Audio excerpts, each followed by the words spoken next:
Café na Praça com Gael Santos.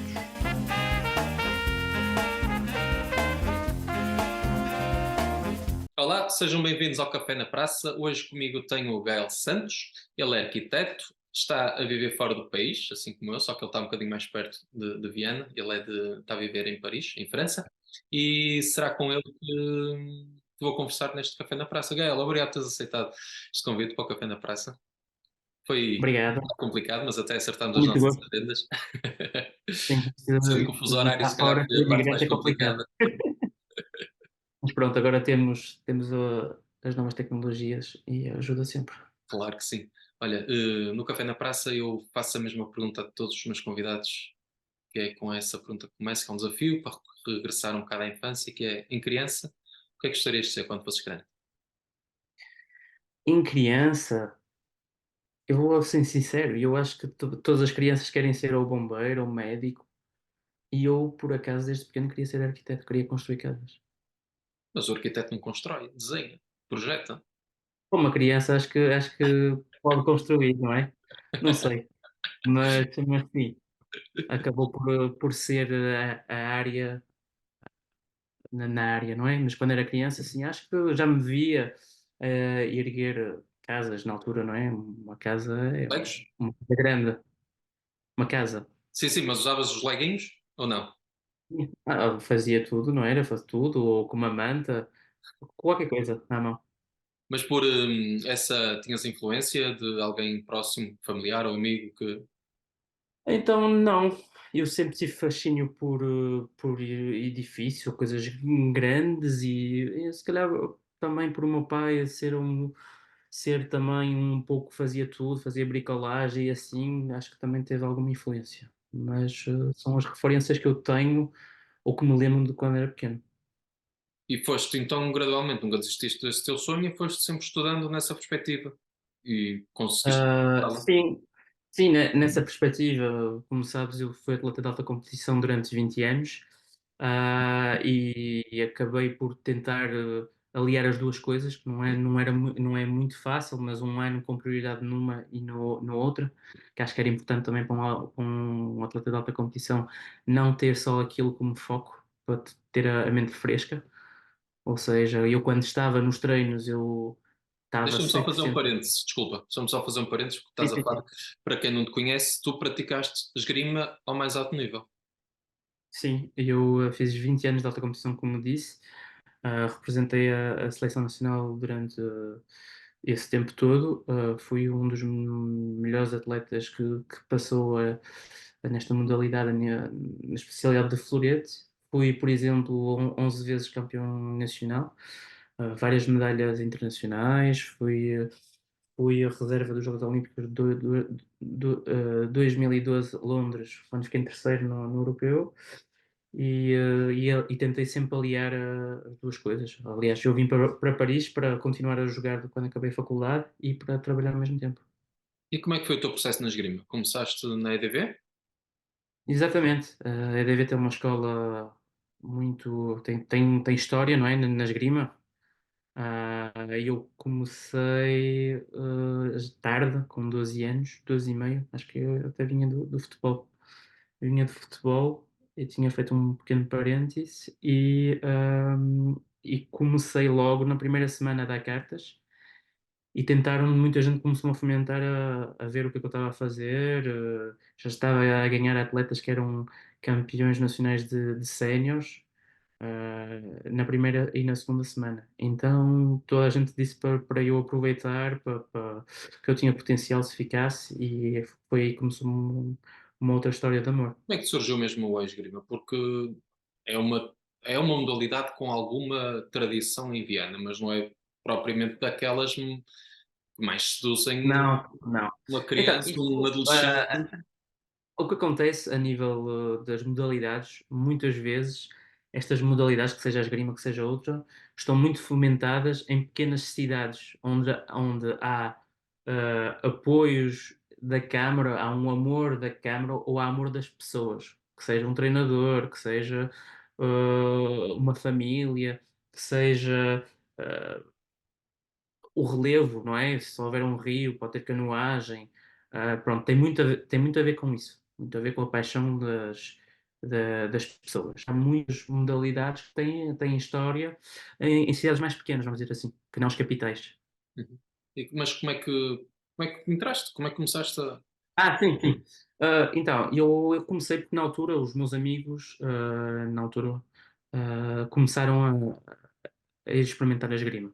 Então havia um grupo bastante homogéneo, que amigos meus que andavam na escola, ou conhecia alguém que tinha andado comigo na primária que fazia esgrima, e acabou por ser uma circunstância, vamos dizer assim. Eu nunca tive parado, sempre fiz natação, fiz judo, fiz ténis, fiz futebol, basquete. Então acabou por ser uma altura em que eu decidi experimentar e acabou por correr bem, não é? E correu muito bem. Hum, Tiveste até que idade a praticar? Não foram bastantes anos, 20 anos, não é? Por isso o quê? Tiramos Foi para os foi 30? até, foi até aos 30 anos. Acabei depois da qualificação dos Jogos Olímpicos do Rio, onde aí decidi, podia ter continuado mais tempo, mas decidi acabar porque quando se acaba a vida de atleta, ou se é treinador, ou não se tem nada, e eu por isso mesmo é que continuei sempre a estudar, e que é importante para os atletas sempre terem um diploma ao lado para poder fazer outra coisa depois. E eu, na altura, não me via ser treinador de imediato. Hoje em dia até já me vejo a passar o conhecimento para os mais novos, mas na altura eu tinha mesmo que fazer a minha história profissional para poder conquistar algo. E hoje em dia posso dizer que consegui isso. E então, se já te começas a ver a passar aos mais novos, explica para aqueles que, como eu, não percebem quase nada de esgrima, Uhum. que vai um bocadinho mais além do que duas pessoas de máscara com. Sim, Lá está, há o sabre, há o florete, há essa diversidade de armas, não? Não sei. sim, podemos com armas, são três armas. É o florete, o sabre e a espada. Cada um tem as suas regras, mas essencialmente a esgrima retrata um duelo que acontecia nos séculos XVIII e XVII, em que o objetivo era ferir o outro, ou seja, quando ou havia um toque ou havia uma ferida, acabava. Isto é, já quando estamos a falar de duelos de aristocratas e reais. Antes ok, era outra história, era vida ou morte. E pronto, tenta retratar isso com algumas regras. Eu muitas vezes eu dou o exemplo do vôlei. O vôlei, quando se lança a bola, tem o ataque e tem a defesa, não Uhum. é? Bloqueio e volta a atacar. Então, nós movimentamos numa pista, não é? Não vamos dizer para a frente e para trás, com esses, com essa prioridade. Há sempre um que ataca e outro que defende. Quem defende tem que parar e responder. Isso são as regras gerais. Depois há os contra-ataques e há várias coisas que as pessoas não conseguem ver. A esgrima é um desporto que as pessoas não têm muita noção, mas é bastante completo. É muito físico hoje em dia, desde os anos 2000, todos os pequenos países se desenvolveram com a internet, com os vídeos. Por exemplo, eu aquecia com salto à corda, com um treino cardio muito completo antes de começar a competição.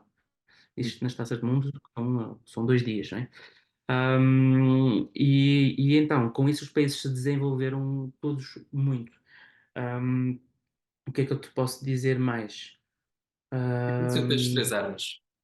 Qual é a diferença? Vê-se. Olho nu. Uh, sim, sim, exatamente. Então, vocês veem aquilo que é muito rápido, não é? É tudo muito rápido. A esgrima é o segundo desporto mais rápido dos Jogos Olímpicos. O primeiro é o tiro e o segundo é a nossa estocada, que é uma coisa que não tem ajuda de nada. É o homem, não é? É física. E a nível de diferenças.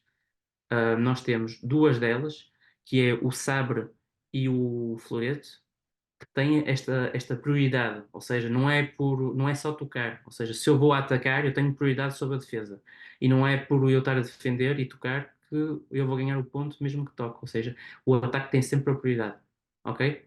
Basicamente, é isso. Na espada, que é mais pesada e não tem aqueles coletes cinzentos que nós usamos como no florete e no sabre, hum, não tem regra. A unha do pé, a máscara, conta tudo. Por isso é que eles são assim um pouco mais parados e não é tão físico. Hum, Isso são basicamente essas. Depois posso entrar já noutra complexidade. O florete e a espada têm ponta, é um mecanismo de apoio de 700 gramas. Sem isso, se for 400 gramas, não acende luz. E o sabre já é de lâmina, não é? Como os piratas, vamos dizer assim. Cada uma tem as suas regras. E ao longo destes anos, desde sempre têm tentado melhorar para que seja mais fácil para o público, nomeadamente nos grandes palcos, nos europeus, nos mundiais, Jogos Olímpicos. Mas chegou uma altura até jogávamos mudaram com uma viseira transparente para poder se ver os olhos, mas depois não funcionou muito bem, voltaram atrás. A nível de luzes também tem sempre nas finais sistemas novos para se poder ver, porque na televisão vê-se dois planos e só em câmara lenta que se vê melhor. Mas é um trabalho contínuo que a Federação Internacional tem feito e que eu acho que já se consegue ver um pouco mais do que há uns anos atrás. É igual como no judo, não é? No judo também muitas vezes aquilo é bonito, é físico, mas se eu não perceber as regras, eu não sei quem ganhou. Claro, Não é? exatamente. Exato. Mas isso é qualquer modalidade, no fundo, não sabendo as regras, nós sabemos que Sim. pronto, está lá. É. É. Sim, Ok, sim. diz-me uma coisa, para não ficarmos só assim, se calhar ainda voltaremos à esgrima, mas Sim. foi primeiro a imigração ou a arquitetura, a arquitetura é que te levou a emigrar? Então, eu tive uma oportunidade, que eu acabei o curso depois dos Jogos Olímpicos de 2012 em Londres, e eu estava no CAR em Lisboa, eu até era para ficar lá mais um ano, mas surgiu uma oportunidade de trabalho em França, e eu aproveitei, porque já tinha tido uns convites aqui, e eu vim jogar também para um clube, ou seja, foi a nível profissional, mas também ali é logo a minha vinda a negociar com clubes e acabou por juntar o útil ao agradável, porque este aqui em França é o maior campeonato do mundo, a nível de gente e de percentagem de nível jogado. Muita gente trabalha e consegue jogar a um nível muito elevado. Ou seja, eu começando a trabalhar, eu sabia, e à medida que também vamos ficando mais velho, perdemos velocidade, temos outras coisas para fazer, a nível de temos de trabalhar, há quem tenha filhos e então também tem que complementar isso, família, e a minha ideia foi essa, foi de vir jogar para um campeonato forte, para poder me manter a nível com menos treino, mas podendo estar a trabalhar com provas nacionais francesas muito fortes. Ainda consegui ser campeão de Île-de-France, que é campeão é como se fosse campeão de Portugal, que é a Île-de-France é Paris e a região metropolitana e mais um pouco. Consegui ser vice-campeão francês por clubes também. E consegui fazer isso, claro que não era como antes, ao mesmo nível, porque não, para dar uma ideia, eu treinava 8 vezes de segunda à sexta-feira de manhã. Depois ficava de folga. O fim de semana, ou tinha competição, se tivesse competição, todo mundo viajava na quinta-feira. Ou seja, 8 vezes até quinta-feira são bidiários, é muita coisa, o corpo tem que descansar. E aqui não é a mesma coisa, é fora da minha estrutura, por mais que o clube ajudasse, não tinha família, era eu que fazia tudo, era uma adaptação diferente.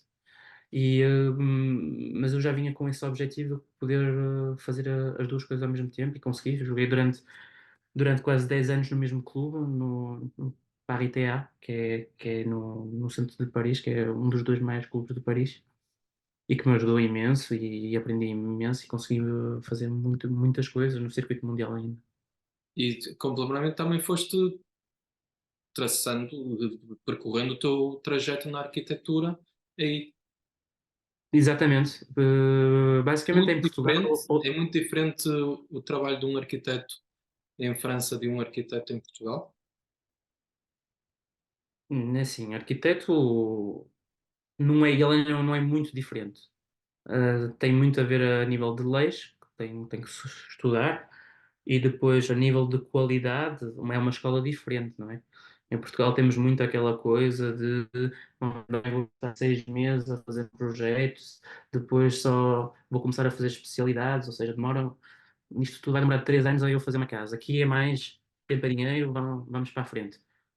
São escolas diferentes, mas a nível de exercício, ele é bem parecido, De a nível influência. de exercício projetual. Sim, mas, por exemplo, existe em Portugal muito uma influência da arquitetura francesa, ou não? Hum, sim e não. Sim, porque é da Europa. Tem muito a ver com o Haussmann, o Marquês de Pombal, se formos retratar ao século XVII e XVIII. A nível moderno, não é só Portugal, é todo o mundo. O Le Corbusier, é o mestre da arquitetura moderna, não é? Para todos os arquitetos em todo o mundo. Que criou bases da arquitetura moderna. Em Portugal, nós temos várias escolas, nomeadamente no Porto, temos a Escola do Porto, não é? De Cisa Vieira, Souto Moura, Fernando Távora, que criaram pilares da nossa arquitetura de hoje em dia moderna, que tem essas bases e está mais virada para uma arquitetura limpa e com os materiais do nosso país. Ah, mas sim, podemos dizer que é uma base. O Le Corbusier na arquitetura francesa foi uma base para a nossa arquitetura. Como tu fazes os projetos de raiz ou vais. Como é que é o teu processo criativo? É a Então, pedido das pessoas que dizem, olha, eu quero uma casa assim, ou tu propões às pessoas? tem um pouco de tudo. Tem casas, projetos de A a Z, que vai desde o esquiço do cliente que não sabe mesmo nada até à construção e as chaves na mão. Como tem só o projeto, as pessoas não sabem muito bem o que querem, ou há clientes que sabem o que querem e eu ajudo a idealizar esse projeto. Eu hoje em dia faço projetos de habitação, faço creche, faço restauração e escritórios para dar Trabalhas um pouco para. sozinho? Então, eu trabalho por minha conta, tenho duas pessoas que trabalham para mim e eu toco em toda a França, parte norte de Paris, até Estrasburgo, Metz, Nantes, tenho projetos no Luxemburgo, e como começamos já a fazer agora em Portugal também. Ok. Tenho uma provocação para te fazer, que é como é que um vienense imigra para. Não é um vienense, é um arquiteto imigra da Meca da arquitetura. Esse é o problema da nossa geração, não é? Não há trabalho, os salários são os mesmos. Eu outro dia estava a ver um podcast, acho que era do Pepe Rapazote, do ator, e ele é arquiteto de, Aham. de, Também de, ouvi. de profissão, pronto. E então ia lá uma parte que diz que na altura até ele ganhava bem, não era grande coisa, mas ganhava bem, já tinha feito o estágio e estava a começar a trabalhar. Mas 20 anos depois, os colegas deles que ganhavam o mesmo, que eram engenheiros, o salário deles não tem nada a ver e o salário do recém-formado arquiteto que vai para o mercado, para o mercado de trabalho é o mesmo de há 20 anos. E é muito pouco usual ouvir isto numa profissão que aqui, por exemplo, ela ainda é considerada uma profissão como um médico, vamos dizer assim, não é? Em Portugal, os arquitetos já é bem diferente, não é? Estamos numa situação em que não há emprego, não é sobrevalorizado, as pessoas não têm dinheiro e não precisam de um arquiteto. Ahm, São várias conjunturas, mas eu acho que tem muito a ver com o Estado. Há demasiados arquitetos, porque também a quantidade depois faz baixar o preço. Ou não? Para o nosso tamanho em Portugal, eu acho que sim, mas se fores comparar, porque eu já vi essa comparação entre França e Portugal, não é muito mais. Mas, por exemplo, para te dar um exemplo, em Portugal nós temos na altura, eu acho que já foi há uns 4 ou 5 anos que tinha visto essa, foi em 2018. Já foi há uns aninhos, tinha visto. Nós temos 20 e tal, ou 20, 28 faculdades de arquitetura em Portugal, públicas e privadas. Acho que foi algo assim. E a diferença para a França, que ela é abismal, não é? A nível de tamanho, ela só tinha 4 a mais, por exemplo. Há um aspecto que tenho alguma curiosidade em ti que é, hum, não é muito normal para a malta mais ou menos da nossa idade, da nossa geração, ver a Hum. França como um destino de imigração, até porque tu, quando estudaste entre o quinto e o nono ano, o francês foi a tua língua estrangeira que escolheste para estudar? Ou fala-me dessa influência francófona que tu tens, porque de certa forma tem que Sim, vir de algum sim, lado. sim. O próprio Então, nome? sim, eu nasci no Canadá. Os meus pais estiveram imigrados durante 14 anos no Canadá, onde eu nasci. E depois eles quiseram voltar a Portugal quando eu tinha 8 anos. Não. Então eu sempre falei francês e também porque a esgrima, a língua oficial da esgrima é o francês. Uhum. E nunca deixei, eu falava com os suíços, com os franceses, com os próprios belgas no circuito mundial quando estávamos em estágio. Tenho grandes amigos meus e nunca deixei. Depois, quando vim para cá, quando tive a oportunidade de vir para cá por causa vamos, da esgrima, não é? De ser um grande campeonato e de ser uma boa opção para as duas coisas, aí progredi, não é? E hoje posso dizer que falo por paris. Ok. Pronto. Não, pensava que. Mas na escola tiveste quinto e sexto Ah, inglês, sétimo é que tiveste o francês. exatamente. Ok. Não, pensava que tu. Porque não é muito Eu normal. escolhido. Hã? Eu tinha escolhido o francês antes. Ah, sim. Não, não, não. Já falava, não precisava. Eu também falei recentemente no Café na Praça com uma rapariga que está imigrada também em Paris, que é enfermeira. E na altura conversámos um bocado sobre o espírito reivindicativo que existe por aí. Também sentes isso? Ou não? Comparando um bocado culturas portuguesa e francesa, apesar de estarmos todos juntos na mesma União Europeia, é assim tão diferente? O que é que Uh, destacas? Quando, sim, quando tu falas de reivindicativo, tem a ver com o quê? Com a luta dos salários, a luta de. Não sei. Tu abres as notícias e ultimamente, quando ouves falar de França, não sendo em França, só ouves falar de protestos disto, protestos daquilo. É, no fundo, França, ultimamente nas notícias, é sobre protestos. Sim, então. Aqui em França tem muito protesto, mas sempre foi assim, não é? Eles inventaram, os franceses gabaram-se de terem inventado a liberdade de expressão, a fraternité, égalité, não é? Tem muito a ver com isto dos direitos. As pessoas aqui têm muitos direitos e eles têm o direito de reivindicar. Aqui em Paris, todos os domingos, vai-se ali à République, dali até a Bastia. Um é contra o, sei lá, O que há de quiser. tudo. É o Senegal, no dia a seguir já é contra o Senegal, a seguir é o Oman, é contra o Oman, a seguir é contra a defesa dos animais, no domingo a seguir já é a favor dos animais. Tem muito a ver com eles terem criado este sistema. Claro que é coisa que por vezes funciona, não é? Esta coisa dos gilets jaunes. Eles vieram para a rua partir tudo. Passado umas semanas, houve umas regras que quem trabalhasse, quem fizesse faturação ganhava um prémio, claro que tens que faturar algum, de 200 euros para ajudar a economia. Ou seja, nós, por exemplo, em Portugal, que tem muito a ver, eu não quero estar aqui a falar de política, não sei se tem a ver com termos ficado numa ditadura muito tempo como Espanha, mas em Portugal, se me cortarem metade do salário, eu vou. O que é que eu faço? Vou ter com um amigo ir para a esplanada e beber uma cerveja e pronto, olha, cortaram metade do salário. Aqui não é bem assim. Aqui eles vão partir de montras, vão fazer. E tem tudo isto, não é? De França que é multicultural, não é? Tem muitos problemas. A França tem muitos problemas e está na boca do lobo agora com os Jogos Olímpicos. Talvez seja por isso também. Vais, de uma forma especial, procurar estar envolvido nos Jogos Olímpicos ou não?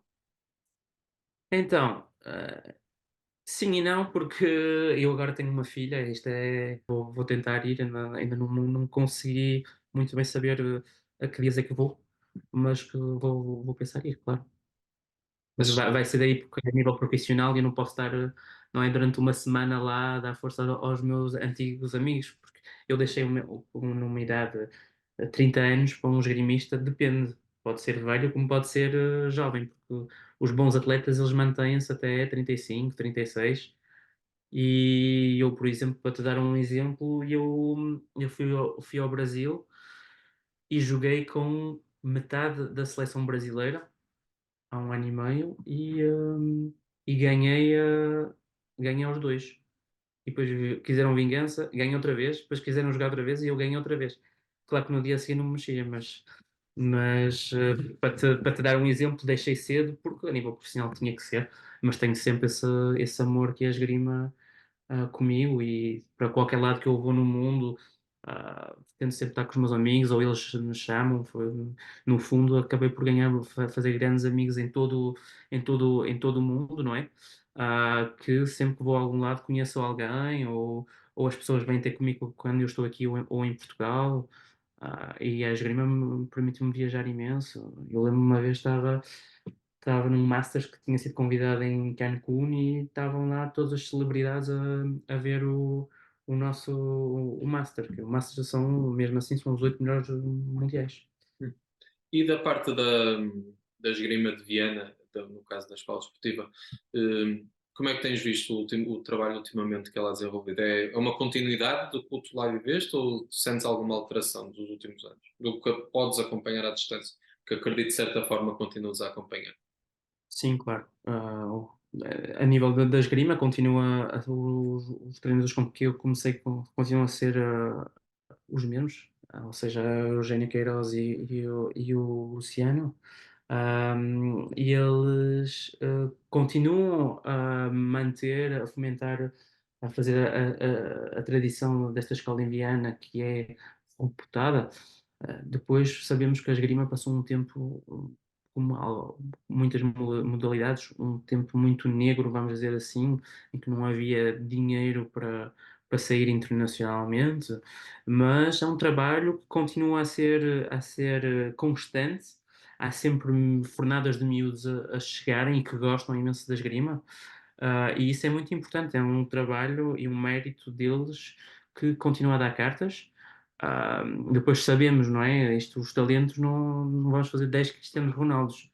Há 5 talentos e vai-se trabalhar e vai aparecer um ou dois. E dizer isto já é bastante, não é? Um ou dois em 5, mas tem muito a ver com Portugal ter passado bastante mal e haver poucas ajudas no desporto, mas os atletas e as famílias dos atletas fazem como podem, continuam a ir a torneios em Espanha, a nível nacional, continuam a ser dos melhores. Atenção que não é fácil, a nível nacional é preciso se deslocar de todos os cantos do país e vão continuar a fazer o trabalho deles e talentos vão aparecer e pronto, a nível do resto, a Câmara Viana também tem ajudado para tentar perder algumas lacunas financeiras que nos distanciam de outros países, porque os nossos vizinhos ou os europeus ou outros países do mesmo tamanho nosso muitas vezes não têm as mesmas ajudas e acaba por ser difícil, não é? Mas a esgrima em Viana está sempre em destaque. Claro que sim. Diz-me uma coisa, estás a pensar ficar por França ou voltar para estar no teu horizonte? Já está no meu horizonte voltar. Eu hoje em dia já posso dizer que consegui a nível profissional montar uma estrutura em que me permite passar bastante tempo lá. Então, hoje em dia já passamos bastante tempo aqui, mas também bastante tempo no Porto e em Viena. Então, hoje em dia vamos dizer que estou a metade, metade nos dois sítios. Mas quando falas em voltar, falas Porto, falas Viena, O quer que já dizer, será pouco. para quem vive em Sim, Paris, sim. Porto a Viena é quase como fazer a a periferia, ou lá, acho que é assim que se chama, lá essa zona exterior, o anel exterior, às vezes a nível de tempo. É sim, eles muitas vezes, mas sim, sim, sim, sim, é que muitas vezes aqui dizem, onde é que tu moras? Moro em Paris. Sim, mas eu também moro em Paris, onde é que moras? Moro em Marne-la-Vallée, que é tipo, é no sítio da Disney, que é a mesma coisa de dizer, onde é que moras? Moro no Porto. Sim, mas onde é que moras no Porto? Em Valença. Então Exato, são escalas diferentes, população diferente, velocidades de cidade completamente diferentes. claro que sim. Não, mas para já será no Porto e os meus pais moram em Viena e passamos imenso tempo lá. E voltando, voltas então é aí que viras treinador de esgrima? Isso não sei. Isso ainda não sei. Para já vamos tentar cimentar isso e logo se verá. Sim, o seu a seu tempo, não é? Tem Claro que que sim. ser- Já aprendemos. Em Portugal fazemos planos mais para a frente, aqui é só até 3 meses. Só Não até é? Não três sei, meses. não sei como é que és tu, mas eu é ali, tipo, esta é uma cidade enorme, então, claro, temos projetos que duram um ano, tem um projeto agora que vai durar 2 anos.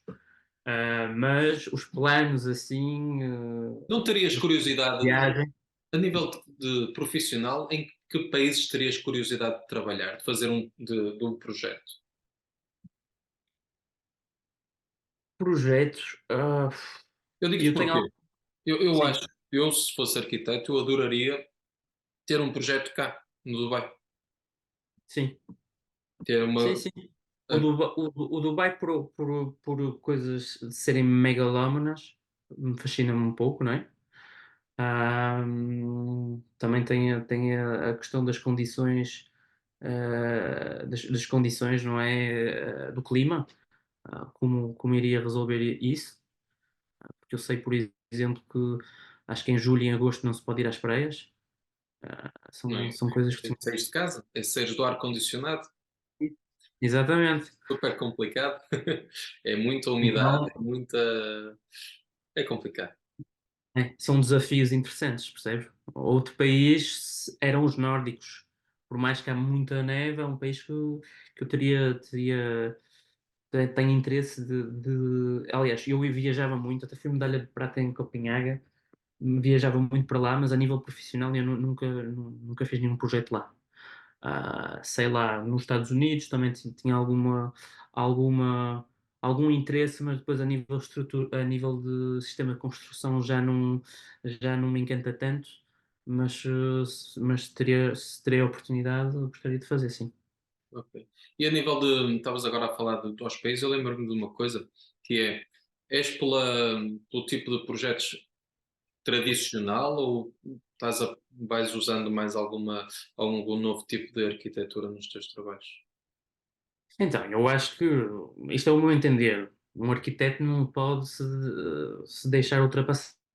Tem sempre que incorporar, sei lá, vou dar um exemplo. Hoje em dia, tudo que é escandinavo está nos projetos, em todos os projetos de interiores ou nas lojas, mas há uns anos não era assim. Então, eu já fui pondo coisas mais nórdicas, pontualmente. Hoje em dia já é o pão nosso de cada dia.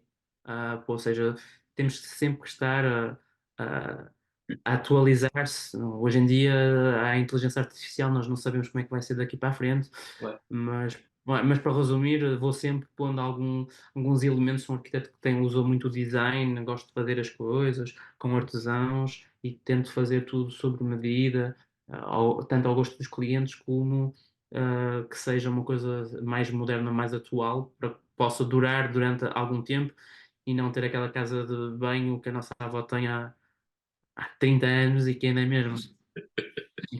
Percebes? Gael, para terminar este café na praça, eu te lanço a segunda pergunta, que é um desafio, que recolhi de um livro de José Eduardo Agalusa, que a dada altura ele, através de uma das personagens, escreveu que se tivesses que viver para sempre no mesmo dia o resto da tua vida, que dia seria esse? E é esse o desafio que te lanço agora. Que dia seria esse? Seria o dia de nascimento da minha filha. Uma coisa mais linda do mundo. Foi uma resposta rápida. Isso, quando se tem um filho, muda completamente. Podia estar aqui a dizer vários dias, quando fui vice-campeão do mundo, ou quando conheci a minha mulher, ou quando fui. a algum sítio quando era jovem, mas o nascimento da minha filha acho que me mudou bastante e as prioridades mudam bastante. Gael, muito obrigado É por teres isso. aceitado o convite para este café. Espero que tenhas gostado. Ah, obrigada, eu também estava precisando de um cafezinho. Também estava aqui. Vamos só despedir de quem nos está a Obrigado. ouvir. Muito obrigado por ter acompanhado este Café na Praça com o Gael Santos. Siga-nos nas diversas plataformas de podcast e continue desse lado para a semana. Volto com mais um café. Da da da da da da da da da da.